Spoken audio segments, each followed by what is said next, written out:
Hey friends, welcome back to my YouTube channel. इस video पे आज हम कवर करने वाले हैं यूटेट 2020 के 60 क्वेश्चंस को, और ये होने वाले हैं एसएसटी वाले क्वेश्चंस। ठीक है, तो 2020 वाला जो पेपर था वो अपने आप में टफ था, वैसा माना जा रहा था। क्यों? क्योंकि उस टाइम का जो रिजल्ट था वो 18 से 20% ही था। ठीक है, तो 18 से 20% लोगों ने ही उसको क्लियर कर पाया था। क्वेश्चन पेपर सेकेंड की मैं बात कर रही हूँ। सो देख लो, अगर आप इन क्वेश्चंस को कर पा रहे हो तो आपका लेवल अच्छा खासा है। ठीक है, और जो पहली बार वीडियो को देख रहे हैं मेरे चैनल पे, तो चैनल को सब्सक्राइब कर देना और वीडियो को एंड तक देखना। अगर पसंद आए तो लाइक भी कर देना। ठीक है, ओके, चलिए क्वेश्चन पे आते हैं। पहला क्वेश्चन है, पंचायत राज संस्थाओं में प्रारंभ में महिलाओं को कितना प्रतिशत आरक्षण प्रदान किया गया था? तो ये किया गया था 33%। ठीक है, ऑप्शन बी। और वर्तमान में कितना है? वर्तमान में है 50%, और ये 33 से 50% किया गया था 2008 में। ठीक है, 2008 में पंचायत संशोधन अधिनियम आया था, उससे इसको 33% से बढ़ाकर 50% कर दिया था। ठीक है, अगला क्वेश्चन देखो, भारत के संविधान की 12वीं अनुसूची में कितने विषय हैं? तो सबसे पहले 12वीं अनुसूची में किसके बारे में बताया गया है? तो ये बताया गया है नगर पालिकाओं के बारे में, जिसको जोड़ा गया था 74वें संविधान संशोधन से। ठीक है, 74th कॉन्स्टिट्यूशनल अमेंडमेंट एक्ट से, और इसमें टोटल 18 विषय हैं। ठीक है, 18, ऑप्शन ए। ओके, अगला देखते हैं, निम्न में से कौन सामाजिक अध्ययन या विज्ञान की प्रमुख शिक्षण विधि नहीं है? ऑप्शन देखो, व्याख्यान विधि, प्रयोगशाला विधि, गृह विधि या फिर प्रयोजना विधि। सो ऑप्शन सी इसका करेक्ट आंसर हो जाएगा, गृह विधि नहीं है। ठीक है, ओके, अगला देखते हैं क्वेश्चन, सामाजिक अध्ययन के लिए निम्न में से कौन सी अनुदेशनात्मक सामग्री प्रयोग की जाती है? ठीक है, तो यहाँ पे पूछा गया है instructional material. Okay, so option देखो, श्यामपट्ट, बुलेटिन बोर्ड, फ्लैनल बोर्ड या फिर उपरोक्त सभी। तो ये सभी होते हैं। ठीक है, सो ऑप्शन डी इसका करेक्ट आंसर हो जाएगा। अगला क्वेश्चन देखिए, निम्नलिखित में किसने शिल्पाधिकारम की रचना की है? ठीक है, ऑप्शन बी इसका करेक्ट आंसर है, इलंगो। ओके, नेक्स्ट देखते हैं, निम्नांकित हड़प्पा सभ्यता के स्थलों में किस स्थान पर पुराविदों को जुते हुए खेत के प्रमाण मिले हैं? सो ऑप्शन ए इसका करेक्ट आंसर है, कालीबंगा। ठीक है, कालीबंगा से और क्या क्या मिला है? एक मिला है काली मिट्टी की चूड़ियाँ, और लकड़ी की नाली भी कालीबंगा से मिला है। ठीक है, और हड़प्पा से क्या क्या मिला?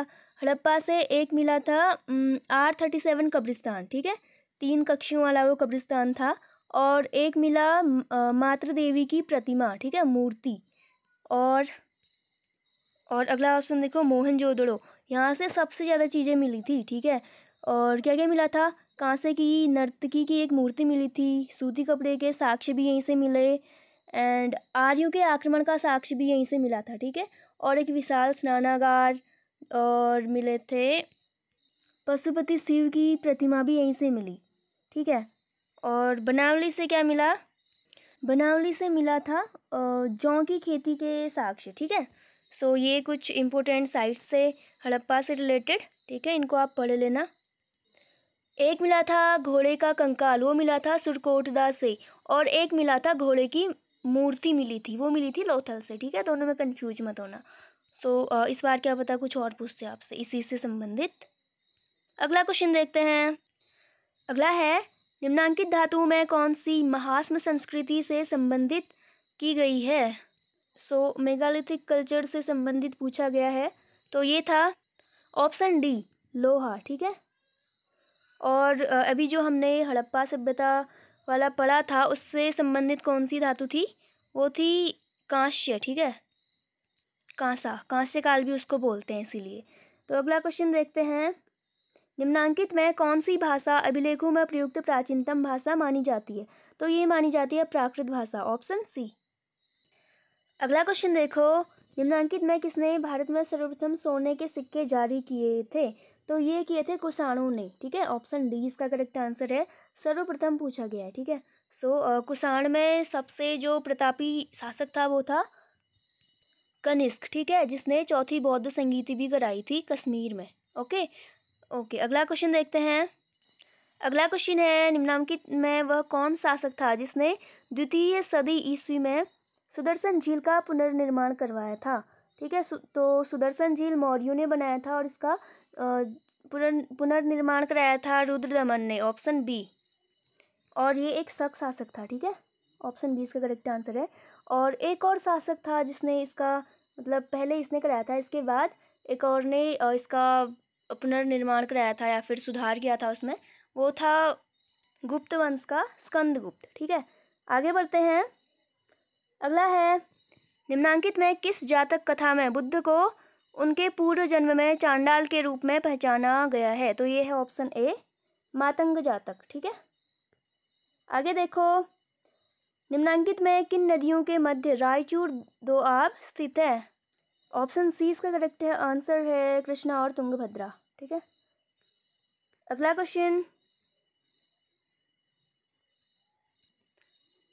क्वेश्चन है, निम्नांकित में कौन मुगल काल में वह भूमि का प्रकार था जिसे 3-4 वर्षों तक बिना खेती के छोड़ दिया जाता था? तो वो था चाचर, ऑप्शन सी। अगला देखो, निम्नांकित में किस पुस्तक का मुगल काल में रज्मनामा के नाम से अनुवाद किया गया? तो ये किया गया था ऑप्शन सी, महाभारत। ठीक है, अगला क्वेश्चन देखो, निम्नांकित में किसने आलमगीरनामा अर्थात औरंगजेब के शासन के प्रारंभिक 10 साल के इतिहास का संकलन किया था? ठीक है, तो औरंगजेब को आलमगीर के नाम से भी जाना जाता था। तो ऑप्शन ए इसका करेक्ट आंसर है मोहम्मद काजिम, ऑप्शन ए। अगला क्वेश्चन देखो, निम्नांकित में किसके लिए अंग्रेजों ने 1832 में दामिने को नामक भूक्षेत्र की सरहदबंदी की थी? ये है ऑप्शन बी, संथाल। ठीक है, हमारी जो वर्तमान में राष्ट्रपति हैं वो भी इसी ट्राइब से बिलोंग करती हैं और ये पूरे देश में तीसरी सबसे बड़ी जनजाति है। ठीक है, संथाल। चलिए अगला क्वेश्चन देखते हैं, निम्नांकित में किन्हें ब्रिटिश काल में डिकू पुकारा जाता था? तो डिकू बोला जाता था महाजनों को। ठीक है, ऑप्शन बी। अगला क्वेश्चन देखो, निम्नांकित में किसने अवध के राज्य के विषय में कहा था कि यह एक ऐसी चेरी है जो एक दिन हमारे मुंह में आ जाएगी? तो ये कहा था डलहौजी ने। ठीक है, ऑप्शन डी। अगला देखो, निम्नांकित में कौन सा स्थान बंगाल सेना की नर्सरी कहा जाता था? तो ये कहा जाता था अवध को, ऑप्शन बी। अगला देखो, निम्नांकित में किस वर्ष राजधानी कलकत्ता से दिल्ली स्थानांतरित की गई? तो ये की गई थी 1911। और जो ऑफिशियल आंसर की है उसमें ऑप्शन सी और डी दोनों को सही कर रखा है। ठीक है, अगला क्वेश्चन है, सूची 1 को सूची 2 से सुमेलित कीजिए। ठीक है, तो ये दे रखा है, प्राकृतिक संसाधन क्या होगा? वायु, पवन ऊर्जा, प्राकृतिक गैस या फिर प्रौद्योगिकी? तो प्राकृतिक संसाधन होगा वायु। ठीक है, और नवीकरणीय संसाधन ये होगा पवन ऊर्जा। ठीक है, विंड एनर्जी। एंड अनवीकरणीय संसाधन होगा प्राकृतिक गैस और मानव निर्मित संसाधन होगा प्रौद्योगिकी। ठीक है, तो ऑप्शन में देखो 1 2 3 4 होना चाहिए, 1 2 4 3, यस, ऑप्शन डी। ठीक है, ऑप्शन डी इसका करेक्ट आंसर है। अगला देखिए, जनसंख्या परिवर्तन के 3 प्रमुख कारण क्या हैं? ऑप्शन देखो, जन्म, मृत्यु और विवाह, प्रवास, जन्म और मृत्यु। ऑप्शन बी इसका करेक्ट आंसर है, प्रवास, जन्म और मृत्यु। ठीक है, तो ये तीनों ही कारक होते हैं जनसंख्या के। ठीक है, जनसंख्या कम हो रही है या ज़्यादा हो रही है। ठीक है, तो ये तीनों ही उसके मेन रीजन होते हैं। अगला देखो, संसार में दिन और रात की अवधि कब बराबर होती है? तो ये होती है 21 मार्च और 23 सितंबर, ऑप्शन सी। अगला देखो, द्वीपीय महाद्वीप किसको कहा जाता है? तो ये बोला जाता है ऑस्ट्रेलिया को, ऑप्शन डी।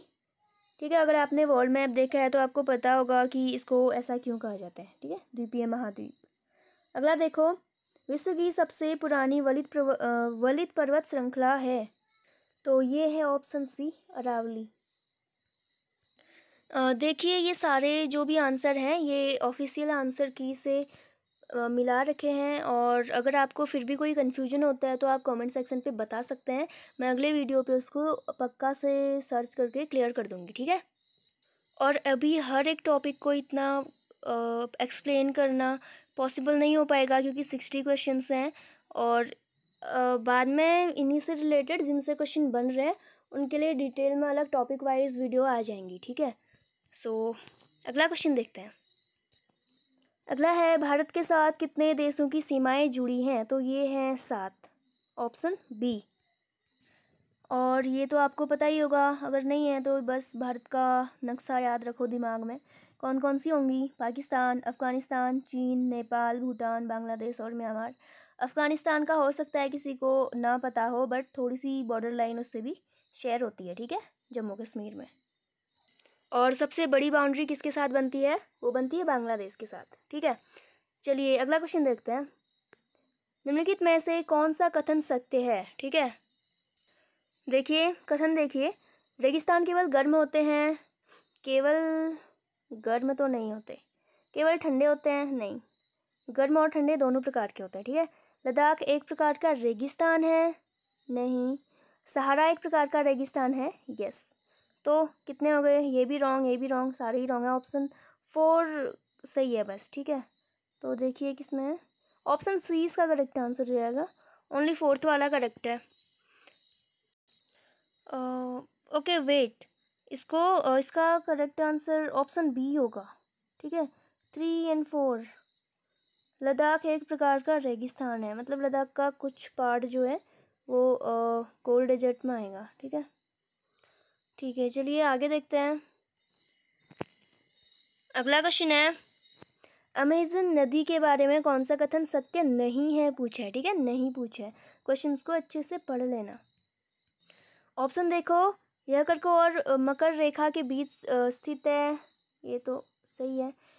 यह विश्व की सबसे लंबी नदी है, सॉरी, यह विश्व की सबसे लंबी नदी नहीं है, ये भी करेक्ट है क्योंकि सबसे लंबी तो नील नदी है ना। और अगला ऑप्शन देखो, यह शीतोष्ण कटिबंध में स्थित नहीं है। और ऑप्शन डी इसका करेक्ट आंसर है, यह पूर्व से पश्चिम दिशा को प्रवाहित होती है, ठीक है, तो ऐसा नहीं है। सो ऑप्शन डी करेक्ट है क्वेश्चन के अकॉर्डिंग, ठीक है, क्योंकि सत्य नहीं है पूछा है। अगला देखते हैं। अगला क्वेश्चन है, निम्नलिखित में से कौन सा युग्म सुमेलित नहीं है, ठीक है, तो जो सुमेलित नहीं है हमें उसको बताना है, ठीक है। सो पहला देखो ऑप्शन, वेड दक्षिण अमेरिका, बी है पंपास अर्जेंटीना, डाउन्स ऑस्ट्रेलिया। तो ये सारे क्या हैं, जो ये नाम दे रखे हैं, ये हैं घास के मैदान, ठीक है, और अलग अलग एरिया पे इनको अलग अलग नाम से जानते हैं। सो ये करेक्ट है, ये भी करेक्ट है, ये भी करेक्ट है, और ये करेक्ट नहीं है, ठीक है। साउथ अफ्रीका में बोलते हैं वेड, ओके, और साउथ अमेरिका में इसको पंपास बोलते हैं, ठीक है। अर्जेंटीना भी साउथ अमेरिका में ही आता है, इसीलिए यहाँ पे करेक्ट दे रखा है पंपास। और उत्तरी अमेरिका में बोलते हैं प्रेयरी, ठीक है, एंड न्यूजीलैंड में इसको बोलते हैं कैंटरबरी, ओके। अगला क्वेश्चन देखते हैं। अगला क्वेश्चन है, ज्वार भाटा का कारण है, तो आपको बताना है ज्वार भाटा का कारण क्या है। तो सूर्य की गुरुत्वाकर्षण शक्ति होती है, बट सिर्फ सूर्य की नहीं होती, ठीक है। सुनामी, चंद्रमा एवं सूर्य की गुरुत्वाकर्षण शक्ति। सो ऑप्शन सी इसका करेक्ट आंसर है, चंद्रमा और सूर्य दोनों की गुरुत्वाकर्षण शक्ति कारण होती है ज्वार भाटा आने का, ठीक है, समुद्र में जो आता है। अगला देखते हैं। अगला है, गरजती चालीसा का संबंध किससे है? तो ये है दक्षिणी गोलार्ध की पछुआ हवाओं से, ऑप्शन डी, ओके। जो दक्षिणी गोलार्ध में 40 डिग्री अक्षांश पे स्थित होती है, ठीक है, इसकी लोकेशन है।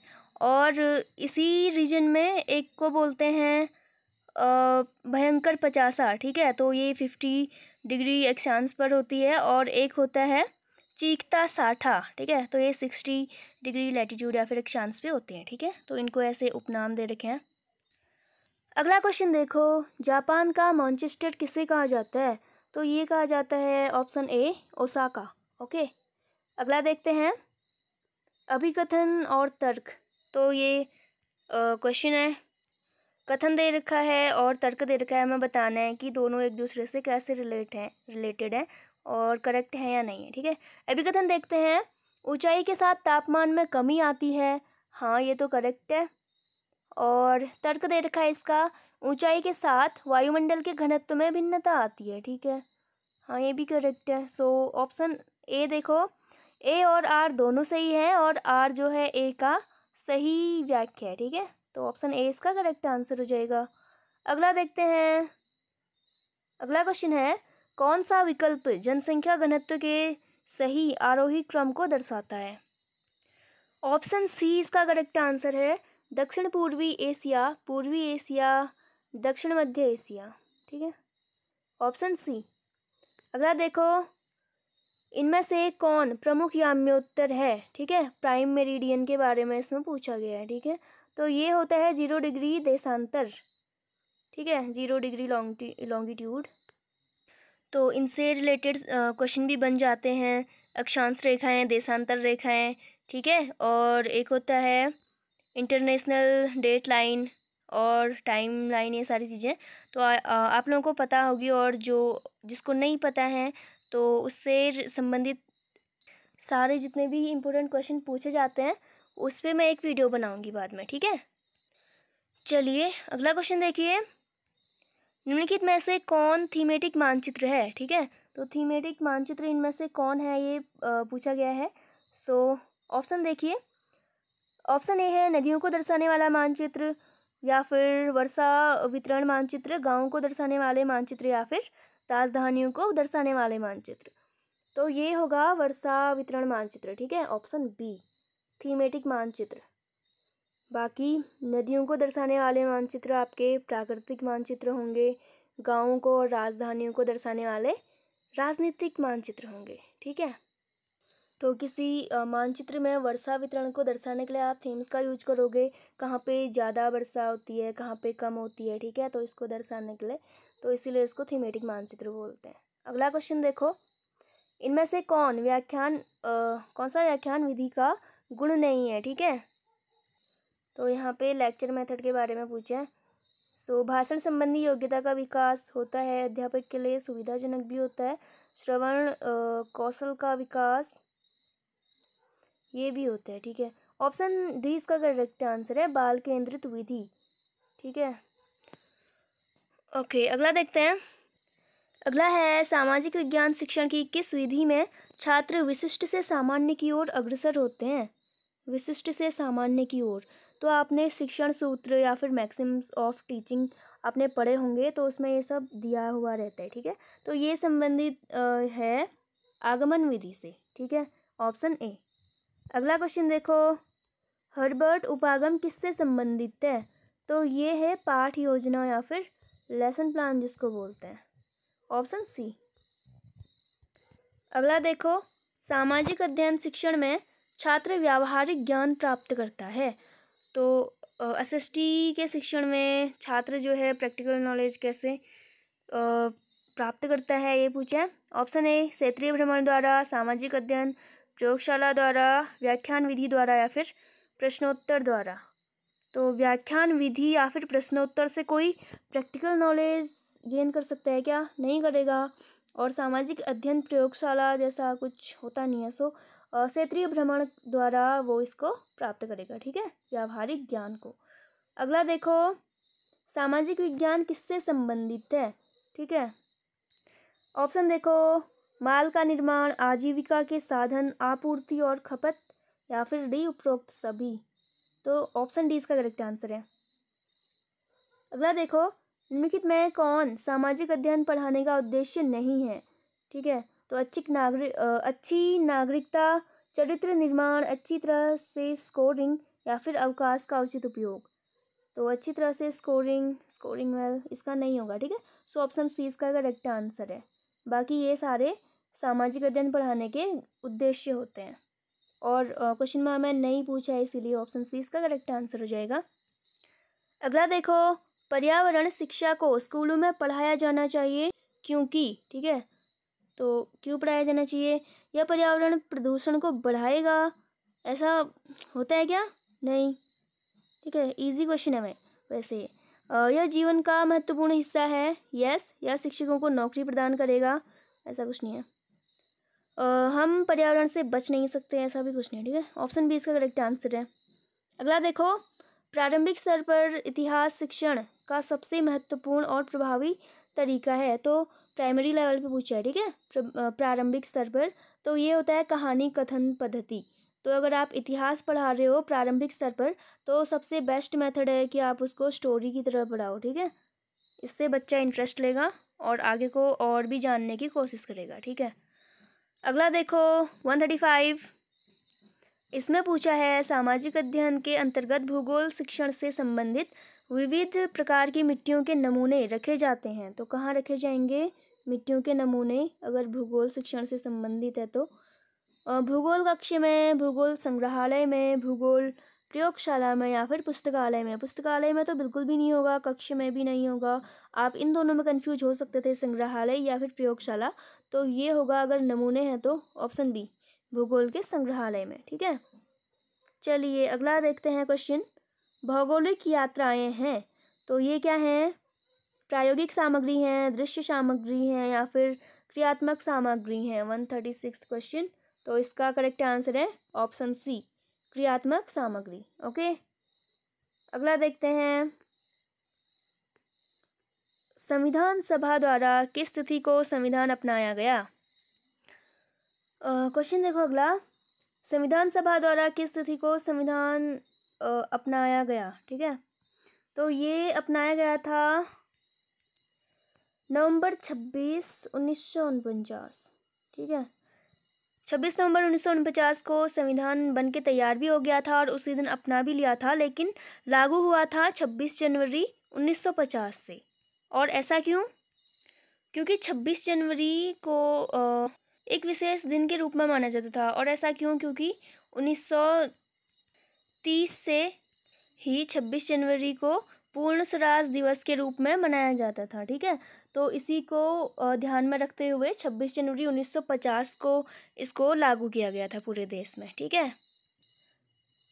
अगला देखो क्वेश्चन, संसदात्मक शासन व्यवस्था में वास्तविक कार्यपालिका शक्ति रहती है। तो यहाँ पे पूछा गया है पार्लियामेंट्री गवर्नमेंट का जो रियल शक्ति होती है वो किसके उसमें होती है? तो ये होती है मंत्रिपरिषद, ऑप्शन डी। और इसका हेड कौन होता है? पीएम होता है, ठीक है, प्रधानमंत्री, प्राइम मिनिस्टर। और औपचारिक जो शक्ति होती है वो होती है राष्ट्रपति के हाथ में, ठीक है। अगला क्वेश्चन देखो, भारतीय नागरिकों की 6 स्वतंत्रताएं रखी गई हैं। तो स्वतंत्रता का अधिकार पहली बात तो मौलिक अधिकार के अंतर्गत आता है और ये आता है अनुच्छेद 19 में, ठीक है। तो आर्टिकल 19 में 6 प्रकार की स्वतंत्रताओं के बारे में बताया गया है। तो वो कौन कौन सी हैं? विचार और अभिव्यक्ति की स्वतंत्रता, और दूसरा है अस्त्र शस्त्र रहित शांतिपूर्वक सम्मेलन की स्वतंत्रता, तीसरा है समुदाय और संघ निर्माण की स्वतंत्रता, चौथा है भारत राज्य के राज्य क्षेत्र में अबाध भ्रमण की स्वतंत्रता, पांचवा है भारत राज्य क्षेत्र में अबाध निवास की स्वतंत्रता, और लास्ट है छठा वृत्ति उपजीविका या फिर कारोबार की स्वतंत्रता। तो ये सारी जो फ्रीडम दे रखी हैं ये आर्टिकल 19 में दे रखी हैं, ठीक है। और टोटल मौलिक अधिकार कितने होते हैं? 6 होते हैं। पहले 7 थे और संपत्ति के अधिकार को इसमें से डिलीट कर दिया था, हटा दिया था, ठीक है, हटा के आर्टिकल 300 क में रख दिया था उसको। तो फिर कितने बची? 6 बच गई थी, ठीक है। चलिए अगला देखते हैं। मौलिक अधिकारों पर युक्तिसंगत रोक लगाने के लिए संविधान में किस संस्था को अधिकृत किया गया है, ठीक है। तो इसका जो करेक्ट आंसर है वो है ऑप्शन सी, ठीक है, युक्तिसंगत रोक लगाने के लिए। तो संसद यहाँ पे कोई बिल पास करके यहाँ पर युक्तिसंगत रोक लगा सकती है, ठीक है। चलिए अगला देखते हैं। भारतीय संविधान के अनुसार राज्य व्यवस्थापिका के उच्च सदन का निर्माण या उसे समाप्त किया जा सकता है। तो ये भी करेगी संसद, ठीक है, ऑप्शन सी। अगला देखो, सर्वप्रथम संसदात्मक सरकार किस देश में आरंभ की गई? तो ये की गई थी ग्रेट ब्रिटेन, यूके, ठीक है, ऑप्शन बी। नेक्स्ट है, सर्वोच्च न्यायालय द्वारा राष्ट्रपति को दिया गया परामर्श बाध्यकारी है, बाध्यकारी नहीं है, या फिर ए और बी दोनों, या फिर ना ए ना बी। तो परामर्श कभी भी मोस्टली बाध्यकारी नहीं होते, ठीक है। कोई सलाह दे रहा है तो वो बाध्यकारी कैसे हो सकती है? ऐसे जनरलाइज करके आप इसको ध्यान में रख सकते हैं। क्वेश्चन देखो अगला। भारत के सर्वोच्च न्यायालय ने संविधान के आधारभूत ढांचे के सिद्धांत को स्पष्ट किया। तो बेसिक स्ट्रक्चर के बारे में बात हुई थी। केशवानंद भारती जो केस था 1973, बहुत फेमस केस है और इससे बहुत तरीके से अलग अलग क्वेश्चन बनते हैं, ठीक है। अगर ये टॉपिक आपको डिटेल में चाहिए तो कमेंट पे बताना। देखिए अगला क्वेश्चन, भारत में किस तिथि को सूचना का अधिकार लागू किया गया था? ऑप्शन डी इसका करेक्ट आंसर है अक्टूबर 12, 2005। इसको आप थोड़ा सा टफ मान सकते हैं, क्यों? क्योंकि साल सबको याद रह जाता है कि 2005 में किया था, बट डेट भी इसमें अलग अलग करके दे रखी है, ठीक है। तो काफ़ी क्लोज ऑप्शन है, तो इसको आप टफ मान सकते हो। अगला देखो, संसद में उत्तराखंड के कितने सदस्य प्रतिनिधित्व करते हैं? तो देखो, उत्तराखंड में 3 सीटें हैं राज्यसभा और 5 सीटें हैं लोकसभा की, ठीक है। टोटल कितनी हो गई? 8। तो ऑप्शन सी इसका करेक्ट आंसर हो जाएगा। और विधानसभा की कितनी है? इस बार आ सकता है क्योंकि रिसेंटली इलेक्शन हुए हैं, ठीक है। तो 70 है। 70 हैं और हर एक लोकसभा क्षेत्र के अंतर्गत 14 सीटें हैं, ठीक है। इस तरह से इसमें आवंटन किया गया है। चलिए अगला क्वेश्चन देखते हैं। भारतीय संविधान का निम्न में से कौन सा अनुच्छेद नई अखिल भारतीय सेवाओं से संबंधित है? तो देखिए आर्टिकल से रिलेटेड कितने सारे क्वेश्चन पूछे गए हैं पॉलिटी से, ठीक है। तो इसका जो करेक्ट आंसर है वो है ऑप्शन सी 312। अगला देखो, उत्तराखंड के राज्यपाल द्वारा आंग्ल भारतीय समुदाय के कितने सदस्यों को राज्य विधानसभा के लिए मनोनीत किया जाता है? इसका जो करेक्ट आंसर है वो है ऑप्शन ए 1। और लोकसभा में भी 2 एंग्लो इंडियंस को सदस्यता मिलती थी, बट 104वां जो संविधान संशोधन हुआ था उससे इसको हटा दिया, ठीक है। अब नहीं मिलती है एंग्लो इंडियंस को वहाँ पे सदस्यता, और इसमें मिलती है या नहीं मिलती है इसको आप कंफर्म कर लेना, सर्च कर लेना, ठीक है। चलिए अगला क्वेश्चन देखते हैं। एक ग्राम प्रधान बनने हेतु न्यूनतम आयु क्या है? तो ये होती है 21 वर्ष, ऑप्शन बी। और लोकसभा में लोकसभा के सदस्यों की जो उम्र सीमा होती है स्टार्टिंग, वो होती है 25 वर्ष, और राज्यसभा में होती है 30 वर्ष, ठीक है। तो ये सब भी आप ध्यान में रखना, कन्फ्यूजन होती है इसमें। अगला और लास्ट क्वेश्चन देखिए, 150वां मतलब वैसे 60वां क्वेश्चन, ठीक है। 74वें संविधान संशोधन अधिनियम के प्रावधानों के तहत नगरीय क्षेत्र के प्रशासन को कितने भागों में बांटा गया है? तो ये है 3 भागों में, ठीक है, ऑप्शन बी। तो 74वां जो संविधान संशोधन हुआ था 1993 में, उससे 12वीं अनुसूची जोड़ी गई थी। ये अभी सेकंड वाले क्वेश्चन में हमने पढ़ा था, ठीक है। तो उसी से संबंधित ये भी क्वेश्चन है। और ये 3 स्तर कौन कौन से हैं? पहला है नगर निगम, दूसरा नगर पालिका परिषद और तीसरा नगर पंचायत, ठीक है। तो बस यही थे क्वेश्चंस। आई होप आपको पसंद आया होगा वीडियो, और पसंद आया हो तो प्लीज़ एक लाइक कर दीजिए, जिससे मुझे भी थोड़ा मोटिवेशन मिले, ठीक है। सो आगे को भी एक और वीडियो आएगा इस पे, 2021 के क्वेश्चंस हम करेंगे, ठीक है। और उसके अलावा और भी पोर्शंस पे क्वेश्चन आएंगे, वीडियो आएंगे। सो बने रहिए चैनल के साथ। Thanks for watching.